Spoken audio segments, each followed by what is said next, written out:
नमस्कार विद्यार्थी मित्रांनो, कसे आहात तुम्ही? बरे आहात ना? बघा, आज आपण बघणार आहे उपमेय आणि उपमान.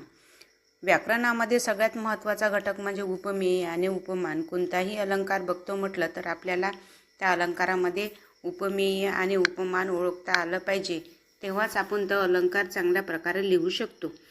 म्हणून सर्वात प्रथम आपण बघूया उपमेय आणि उपमान. बघा विद्यार्थी मित्रांनो, ज्याला उपमा देतात त्यास उपमेय म्हणतात.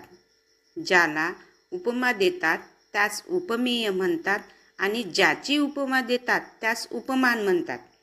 ज्याची उपमा देतात त्यास उपमान म्हणतात. आता विद्यार्थी मित्रांनो, हे आपण एखाद्या उदाहरणाने समजून घेऊ. बघा, तर आपण उदाहरण पाहूया की ज्याला उपमा देतात त्यास उपमेय म्हणतात, ज्याची उपमा देतात त्यास उपमान म्हणतात. तर आपण उदाहरणासाठी पाहूया.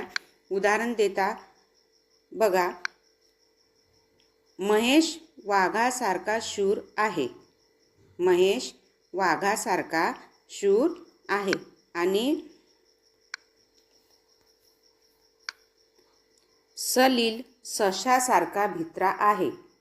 सलील सशासारखा भित्रा आहे. हे दोन उदाहरण मी तुम्हाला देत आहे उपमेय आणि उपमान ओळखण्यासाठी. महेश वाघासारखा शूर आहे आणि सलील सशासारखा भित्रा आहे.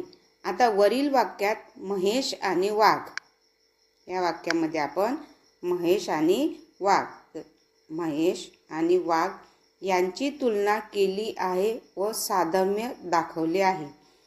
2.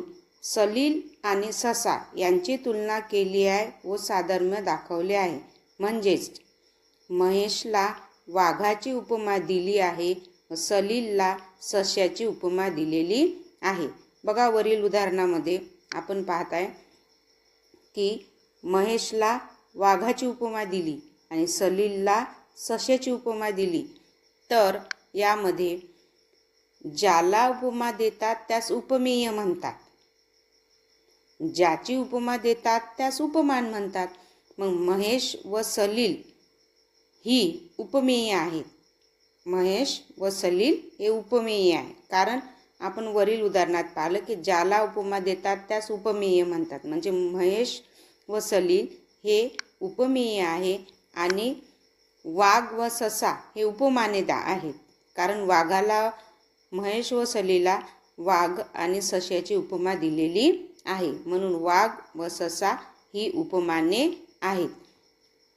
समजलं का विद्यार्थी मित्रांनो? उपमेय आणि उपमान जर आपण ओळखलं तर आपल्याला अलंकार ओळखता येतो. म्हणून उपमेय आणि उपमान व्याकरणीदृष्ट्या ओळखणे महत्त्वाचे आहे.